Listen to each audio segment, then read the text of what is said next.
Astaghfirullah. Assalamualaikum warahmatullahi wabarakatuh.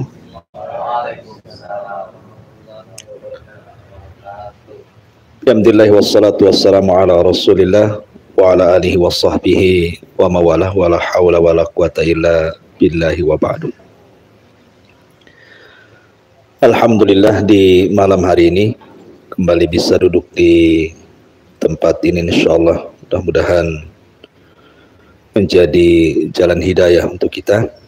Salawat dan salam kita hadiahkan kepada Rasul kita Nabi besar Muhammad sallallahu alaihi wasallam. Untuk pertemuan kali ini saya akan membahas yang ringan saja, nasihat dari Nabi sallallahu alaihi wasallam dalam sebuah hadis yang dikeluarkan oleh Imam At-Tirmidzi radhiyallahu an dari sahabat Abi Umamah Al-Bahili radhiyallahu an. Ketika Nabi sallallahu alaihi wasallam mensifatkan sifat surga, Nabi sallallahu alaihi wasallam menyebutnya bahwa di surga itu ada tempat yang paling tinggi. Kemudian Rasul mempermisalkan seperti kita sekarang di bumi melihat bintang. Lah, tempat tinggi dari bumi ke bintang itu disebut dengan ghuraf. Ghuraf itu artinya kamar yang terbuat dari kaca. Nampak dalamnya dari luarnya dan nampak luar dari dalamnya. Nabi SAW mengatakan, inna fil jannati ghurafan. Di sorga itu ada kamar yang sangat indah.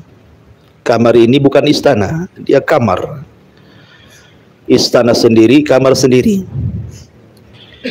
Karena istana itu letaknya di bawah dan terbuat dari emas dan perak.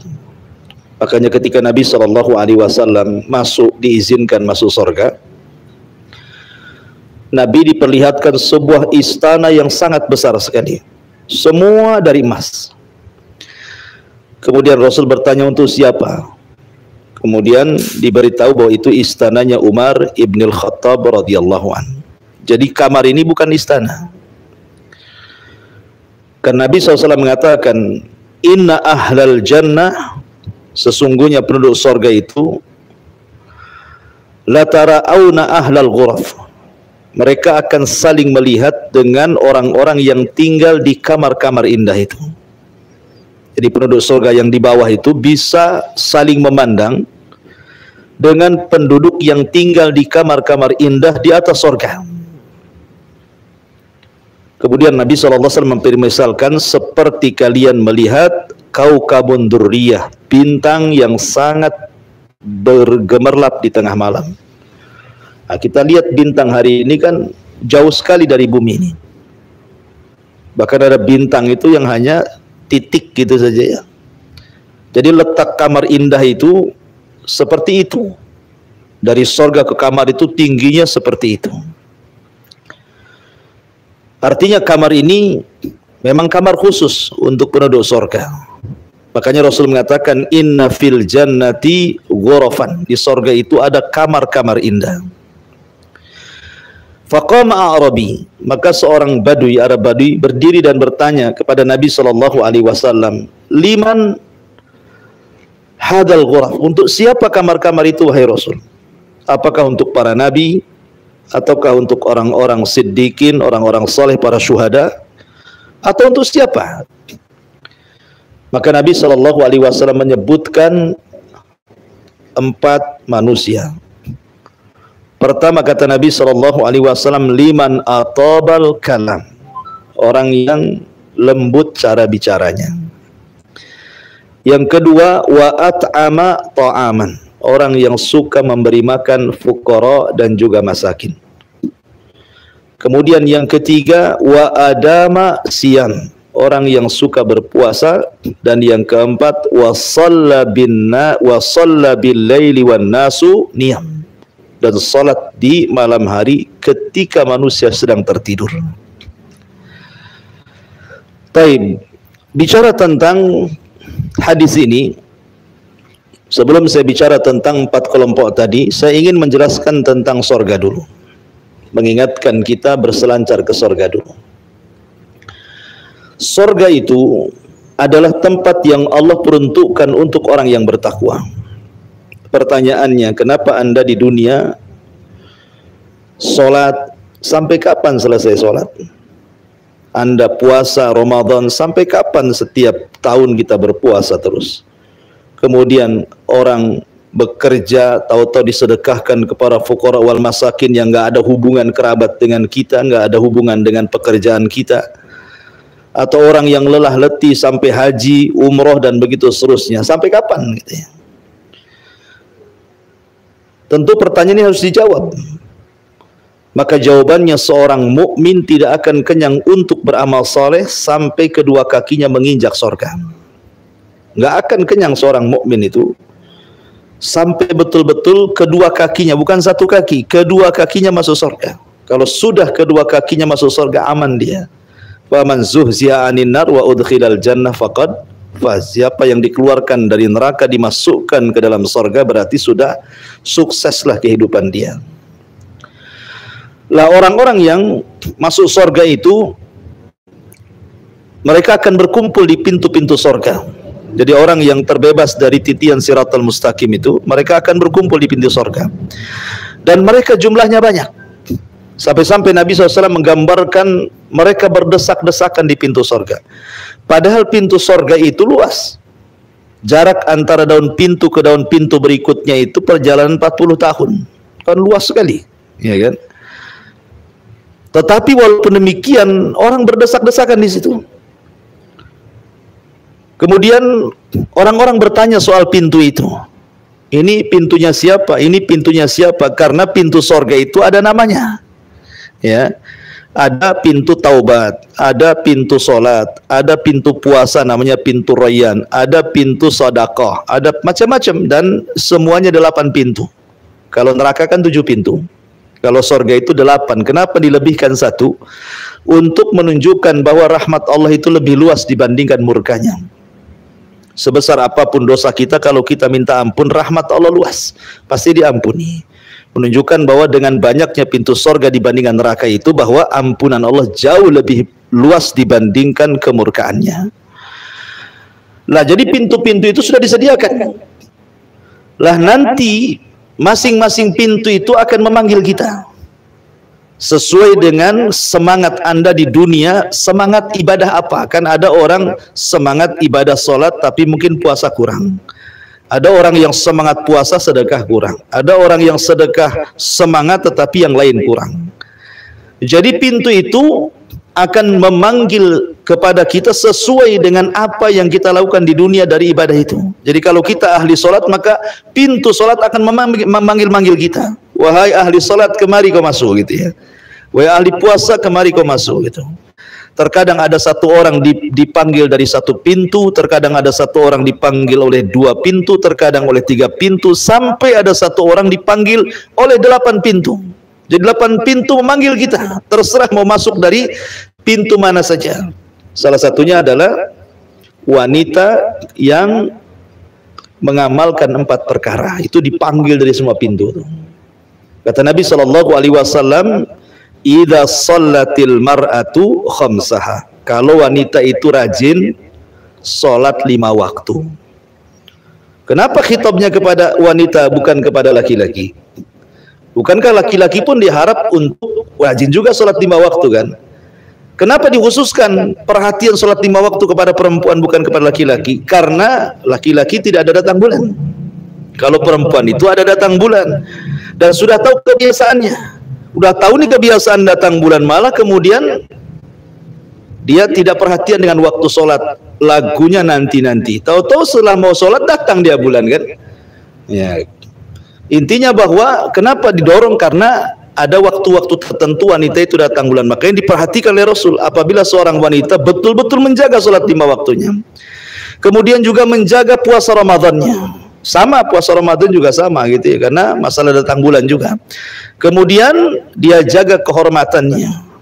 dan dia taat dengan suaminya, kata Rasulullah, wanita seperti ini akan dipanggil dari 8 pintu. Tapi kalau laki-laki sulit untuk dipanggil dari 8 pintu itu, karena harus ahli semuanya. Dia ahli tobat, ahli puasa, ahli sedekah, ahli macam-macam ya. Jadi semua ibadah ahli. Seperti Abu Bakar Siddiq radhiyallahu anhu dipanggil dari semua pintu. Tapi kalau wanita itu lebih mudah sebenarnya. Nah, masalahnya walaupun mudah, kenapa pula lebih banyak masuk neraka? Itu jawabannya, cari sendiri. Ya. Artinya bahwa pintu-pintu surga itu akan manggil-manggil kita. Lah setelah pintu itu dibuka, maka semua akan masuk ke dalam surga. Semua akan masuk ke dalam surga. Pertama yang diucapkan penduduk surga apa? Salam. Ucapan salam. Salamun alaikum bima sabartum. Keselamatan bagi kalian karena kalian sudah sabar selama di dunia kalian, salat kalian, puasa kalian, zakat kalian, silaturahim. Sekarang balasan kalian masuk surga. Lah ketika masuk surga, orang tidak perlu lagi mencari alamatnya, karena istana bagi orang ahli surga itu alamatnya lebih diketahui dibandingkan rumahnya sendiri di dunia. Jadi tidak perlu lagi dia mengatakan istana saya di mana, gitu loh maksudnya. Jadi penduduk surga itu lebih paham di mana alamatnya dibandingkan rumah dia di bumi. Kadang-kadang rumah kita kalau pikun kadang-kadang nggak sampai-sampai gitu ya. Tetapi tidak perlu ada guide lagi, tidak perlu bertanya sama malaikat mana istana saya mana, enggak. Langsung masing-masing menuju istananya masing-masing. Dan istana di surga itu bahan bakunya cuma 2, kalau tidak emas, perak gitu saja. Dan yang pertama kali Anda makan di surga itu kabidil hut. Kabidil hut itu hati ikan paus ya. Jadi hati ikan paus itu yang pertama kali kita makan di surga. Ya tentu hati ikan paus di sana kan berbeda dengan hati ikan paus di sini kan. Karena di surga itu hanya ada kemiripan nama, bukan kemiripan hakikat. Di surga ada pisang, di dunia ada pisang, beda pisangnya gitu ya.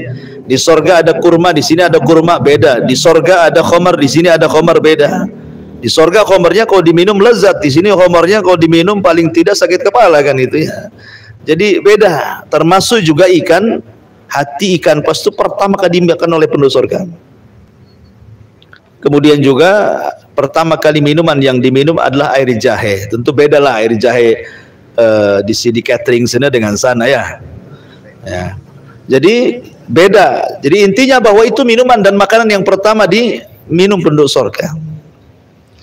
Kemudian mereka akan masuk ke istana-istana mereka. Istana itu paling bukan satu orang satu istana, tidak.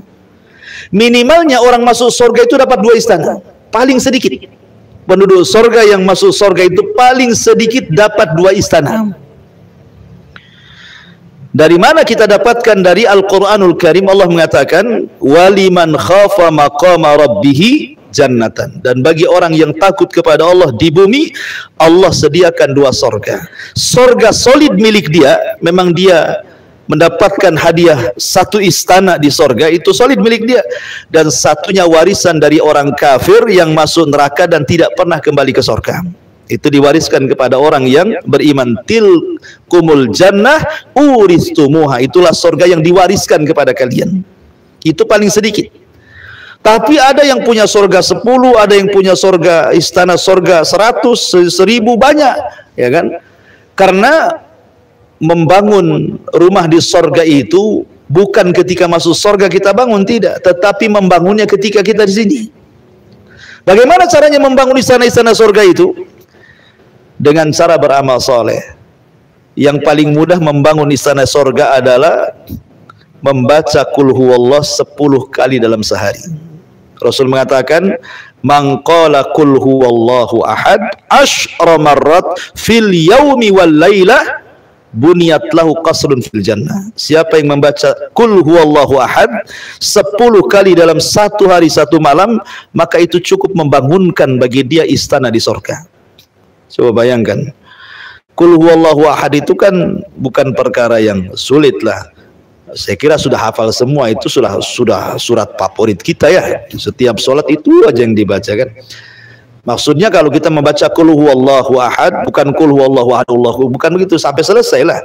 Qul huwallahu ahad Allahus samad lam yalid walam yulad walam yakul lahu kufuwan ahad. Nanti balik lagi 10 kali kan tidak lama. Ya, ibu sambil masak, pagi 2, siang 2, sore 2, malam 2, selesai itu, dapatlah satu istana. Ya.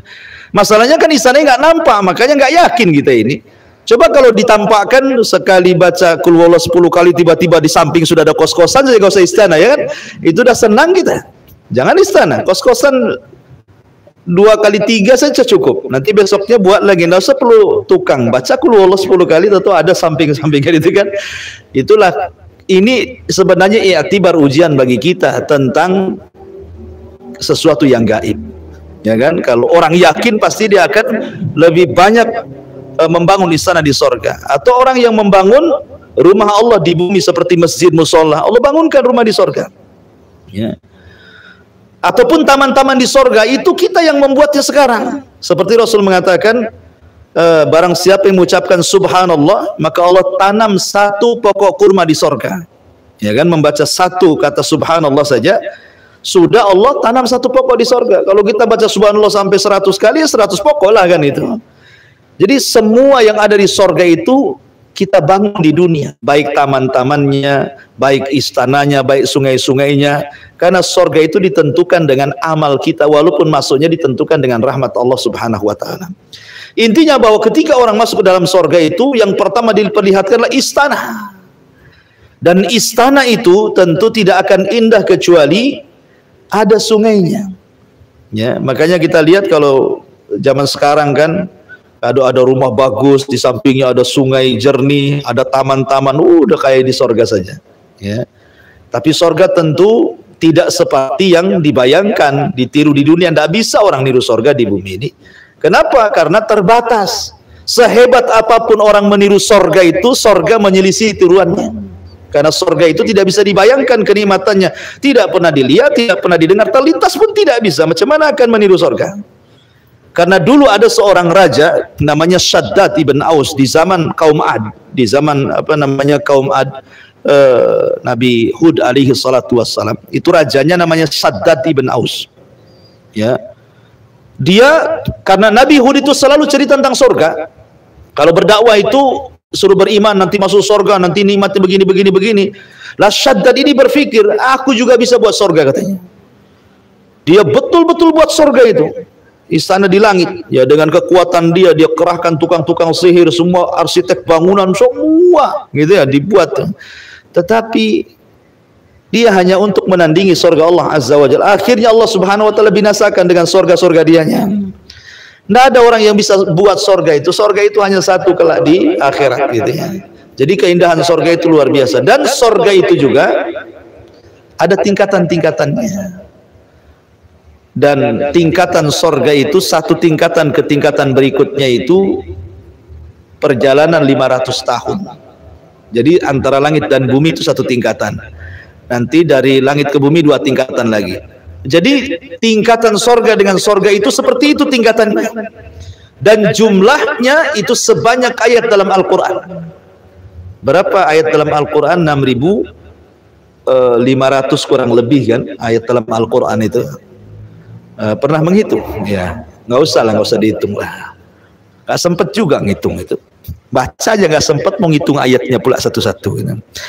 Jadi intinya bahwa jumlah tingkatan di sorga itu 6.500 kurang lebih. Sementara satu tingkatan dengan tingkatan berikutnya itu jaraknya 500 tahun perjalanan. Semakin tinggi sorga semakin indah gitu ya. Semakin tinggi semakin wah.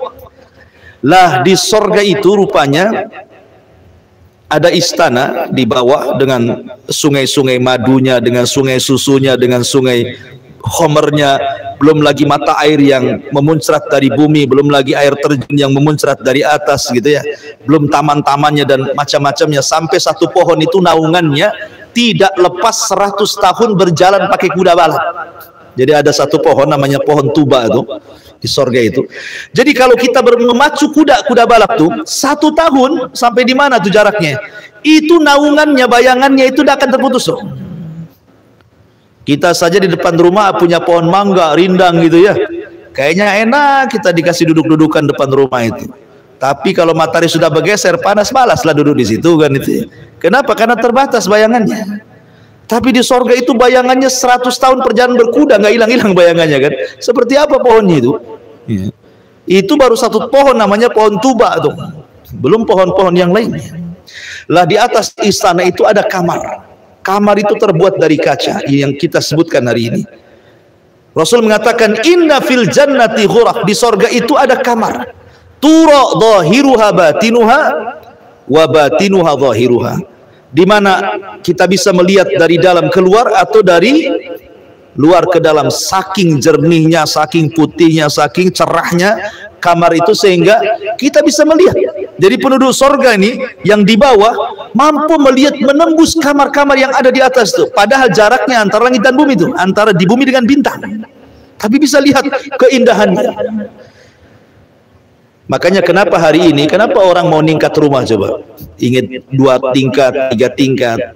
Karena merasa bahwa kalau di atas lebih enak dibandingkan di bawah kan?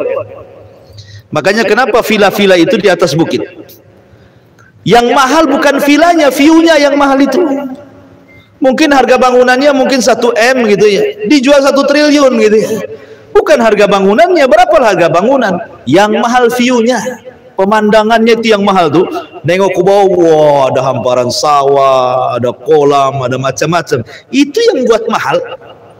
Lah di sorga itu lebih hebat lagi pemandangannya. Jadi kalau kita tinggal di kamar-kamar itu, melihat keindahan di bawah sorga itu luar biasa. Lah itu ada kamar-kamar indah. Makanya ketika sahabat bertanya, apakah itu makamnya para nabi? Kamar-kamar itu gitu ya. Kata Rasul, tidak. Kamar-kamar itu akan dihuni bagi 4 manusia ini. Pertama kata Rasul, liman atau balkalam, orang yang lembut kalau ngomong itu. Karena ada orang bicara itu kan kadang orang nyakiti gitu ya. Pembicaraan orang itu terkadang nyakiti, terkadang nyenengi. Ya.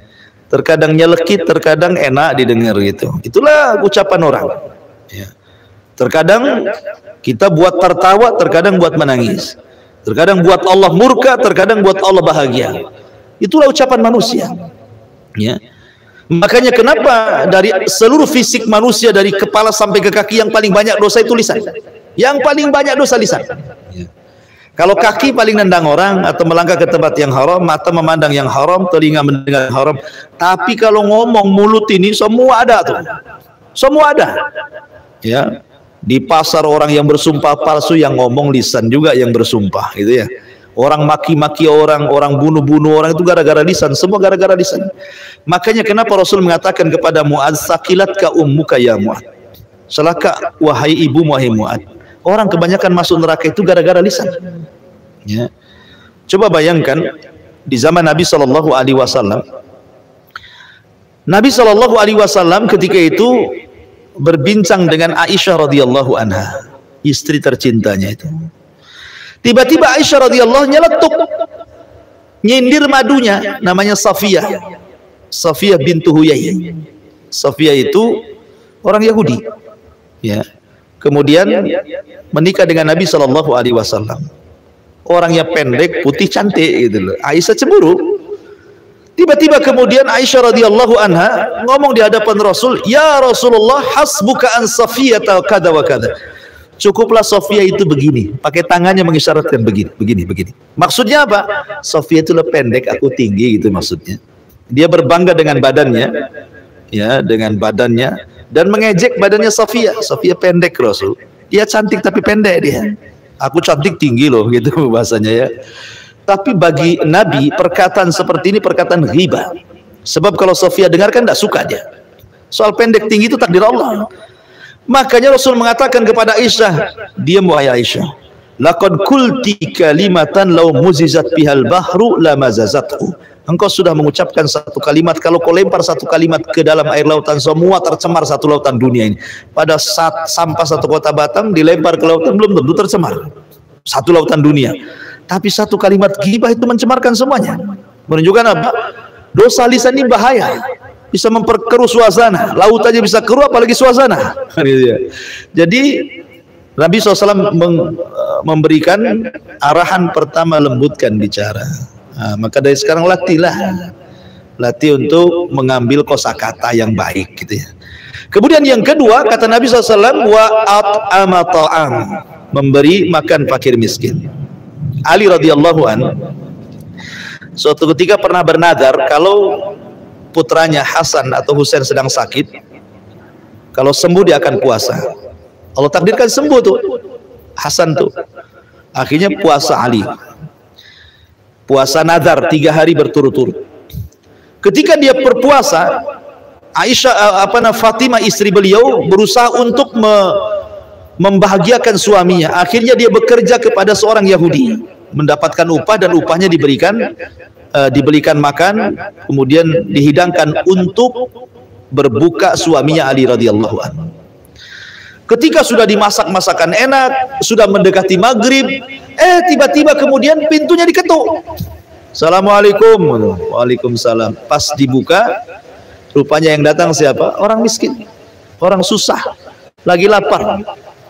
Ali sudah mau makan nih, makan ini jarang dimasak oleh Fatimah, dan ini enak masakan ini. Tetapi Ali radhiyallahu mengatakan kepada Fatimah, bagaimana kalau makanan ini kita kasihkan dia saja? Kata Fatimah, ya enggak apa-apa. Ya kan, akhirnya kemudian dikasihkan sama orang miskin itu, dan Ali hanya memakan kurma kering dan air putih saja. Bayangkan, lagi lapar loh ya. Lagi lapar, kalau kita mana peduli kayak gitu ya kan. Ada minta-minta, mana peduli, yang dikasih kurmanya, makanannya kita makan ya kalau kita ya. Karena kita ini kepekaannya kurang. Hari kedua gitu lagi terjadi. Ketika mau makan enak, mau berbuka, rupanya diketuk pula pintunya. Pas dilihat rupanya anak yatim. Kata Ali, sudah kita kasihkan saja. Hari ketiga gitu juga kejadiannya. Rupanya yang mengetuk siapa? Tawanan perang orang kafir yang kelaparan. Akhirnya dikasih, gitu ya. Jadi 3 hari berturut-turut Ali tidak pernah buka dengan makanan enak. Kenapa? Setiap mau buka datang orang miskin, besoknya datang orang yatim, besoknya lagi tawanan perang yang kafir yang kelaparan. Dari sinilah turun ayat wa yut'imuna ala hubbihi miskinan wa yatiman wa asira. Ali sangat memberikan infak kepada fakir, kemudian yatim dan juga tawanan perang. Dan Allah sediakan bagi Ali radhiyallahu an jannah surga. Jadi orang-orang yang suka peka dengan orang gitu ya. Dan biasanya orang bersedekah itu ada kepuasan sendiri, Bu ya. Walaupun hanya satu orang kita kasih makan, kalau dimakan lahap itu puas kita ini. Kemudian yang ketiga, kata Nabi SAW, wa adama siyam, berusaha untuk biasa puasa lah, karena salah satu yang bisa melembutkan hati itu berpuasa sebenarnya. Ya, puasa itu bisa melembutkan hati dan bisa mengurangi syahwat ya. Kemudian yang terakhir ini yang penting, wa shalla bil laili wan nasu niyam, salat di malam hari. Ustadz, saya ini susah bangun di malam hari ya. Pertanyaannya, emang bangun jam berapa? Saya bangun biasanya subuh atau telat subuh jam 5. Pertanyaannya bukan kapan bangun, kapan tidur ya. Kalau kapan bangun, Anda bisa bangun jam berapa saja. Tapi kalau pertanyaan kapan tidur, tidurnya pada Isya pasti bangun. Tidurnya jam 1 nggak akan bangun itu, kan itu. Jadi pertanyaan itu kapan kau bangun, apa kau tidur? Maka jawabannya nanti kapan bangunnya. Sebab tidur itu menentukan bangun. Para sahabat setelah telatnya bangun, maka mereka di adzan pertama sholat subuh. Makanya Rasul mengatakan, apabila adzan pertama sholat subuh, falyastarih qaimuha wal yukid naimuha. Kata Rasul, hendaklah yang sudah sholat malam istirahat, hendaklah yang tidur bangun, kata Rasul. Adzan pertama subuh ke adzan kedua itu sekitar 20 menit. Seperti orang membaca surat Al-Baqarah 50 ayat, ya sekitar 15 sampai 20 menit lah. Adzan subuh itu sebenarnya 2 kali harusnya, ya bukan 1 kali. Adzan pertama membangunkan, adzan kedua sholat subuh, ya kan. Makanya kalimat as-sholatu khairu minan naum itu ada yang mengatakan di adzan pertama, ada yang mengatakan di adzan kedua, gitu ya. Artinya setelah telatnya bangun sahabat itu di adzan pertama 20 menit sebelum subuh, itu bahasanya. Kenapa? Karena para sahabat itu dibimbing oleh Rasul. Rasul membenci Rasul membenci tidur setelah maghrib dan ngobrol setelah Isya. Zaman Nabi itu tidak ada ceritanya pada Isya itu keluyuran, ngobrol, tidak ada. apalagi kulineran. Jangan, nggak ada di zaman Rasul itu angkringan-angkringan kayak gini kan. Mereka ya isya tidur gitu. Kalau kita ini sibuk kuliner kalau malam. Oh, kita cicipi sebelah sana itu ada warung baru, itu enak, lezat, luar biasa. Bisa diulang nggak kalau udah makan gitu ya? Gitu ya. Istilahnya kita ini malam justru keluyuran. Padahal secara teori kesehatan ibu bapak ya, kualitas tidur setelah isya walaupun hanya 4-5 jam dengan kualitas tidur setelah jam 12, tanyalah, mau dokter, mau ahli kesehatan, mau pakar-pakar itu, tanya kepada mereka. Maka kualitas tidur setelah isya walaupun hanya 4 jam 5 jam itu sudah menyehatkan badan sampai pagi tidak akan ngantuk ya. Tapi kalau tidurnya jam 1 walaupun 10 jam itu nanti siangnya ngantuk tuh. Ya, siangnya ngantuk itu kenapa? Karena menyelisih perintah Nabi. Ketika Nabi SAW mengatakan seperti itu, bahwa Rasul membenci tidur setelah maghrib dan membenci ngobrol setelah isya, maksudnya disuruh tidur, berarti di situ ada mukjizat dalam tidur itu. Ada kesehatan. Ya, tidur saja diatur dalam Islam itu. Kenapa? Karena ada mukjizat. Contoh namanya tidur siang ya, ada namanya tidur kailulah. Tidur kailulah, Nabi itu kan tidur 3 waktu. Pertama malam, pada isya dia tidur, nanti setengah malam dia bangun, kemudian sholat malam. Kemudian 20 menit menjelang subuh, beliau tidur lagi. Ya, tetapi tidurnya bukan kayak kita terlentang orok begitu ya, bablas subuhnya. Tetapi tidurnya dengan cara terlentang ke sebelah lambung kanan. Mana lambung kanan? Sebelah sini. Jadi miring, kemudian telapak tangan jadi bantalnya. Nah, itu tidurnya Nabi. Sehingga walaupun 15 menit, 20 menit, dia pasti akan bangun. Ya, karena lambung kanan seperti ini tidak akan nyenyak orang tidur. Ya. Kemudian tidur yang ketiga Rasul itu biasanya kailulah sebelum duhur. Nah, tidurlah di situ 15 menit atau 10 menit sebelum duhur. Siapa yang selalu merutinkan tidur siang sebelum duhur 10 menit jadi itu, maka akan terbebas dari penyakit jantung. Itu mukjizat dari Nabi, dan yang meneliti orang Barat. Walaupun orang Barat tidak meneliti, sebenarnya kita ini yakin bahwa kalau Nabi sudah memerintahkan jam segitu tidur, memang ada khasiatnya kan itu ya. Ngapain tidur sebelum duhur 10 menit? Rupanya Barat meneliti, kenapa kok ada tidur kailulah? Ya, yang disabdakan Nabi SAW, tidur sianglah kalian karena setan itu tidak pernah tidur siang. Maksudnya sebelum duhur kira-kira 10 menit atau 15 menit. Ya, walaupun tidur di meja sebentar, walaupun baring gini kan, karena itu bisa menyehatkan jantung, tidak mudah terkena stroke, ya kan? Oke lah, Barat tidak meneliti, tetapi Rasul pasti ada hikmahnya. Tidak mungkin disuruh tidur jam segitu kalau tidak ada hikmahnya kan? Artinya bahwa Nabi SAW itu tidur saja membawa kesehatan. Ya, lah orang yang bisa bangun malam itu karena dia menjaga tidurnya. Coba anak-anak muda kayak gini kan, kalau sudah tua biasalah sepet tidurnya nengok bantal aja langsung gitu ya. Tapi anak muda kan biasanya jauh-jauh dari bantal ya, dia keluyuran dulu. Nah, coba praktekkan nanti malam apa gitu, pada isya langsung tidur. Saya yakin jam 1 bangun. Nggak perlu ada alarm, nggak perlu ada alarm 3 handphone dihidupkan semua, nggak perlu. Ya. Nanti bangun sendiri itu. Ya. Jadi kalau orang ingin tahajud, segera tidur jam habis isya itu tidur. Nantilah kalau mau begadang nanti sepertiga malam, begadangnya qiraah Quran ataupun tahajud ketika manusia sedang tertidur. Lah 4 perkara ini kata Nabi SAW disediakan satu ghuraf, satu tempat yang indah di sorga.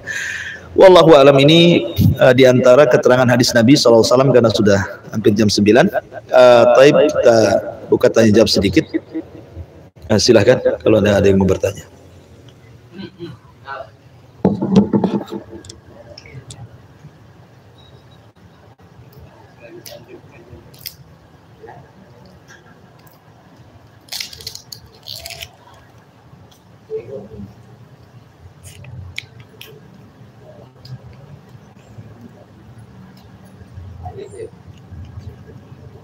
Ada? Ya udah mau tidur ya. Karena mau tidur kita tutup aja. Ini kan pada isya ya kan. Iya. Tapi benar-benar ada manfaatnya. Subhanakallah bihamdika, asyhadu an la ilaha illa anta astaghfiruka wa atubu ilaik. Allahu ta'ala. Assalamualaikum warahmatullahi wabarakatuh.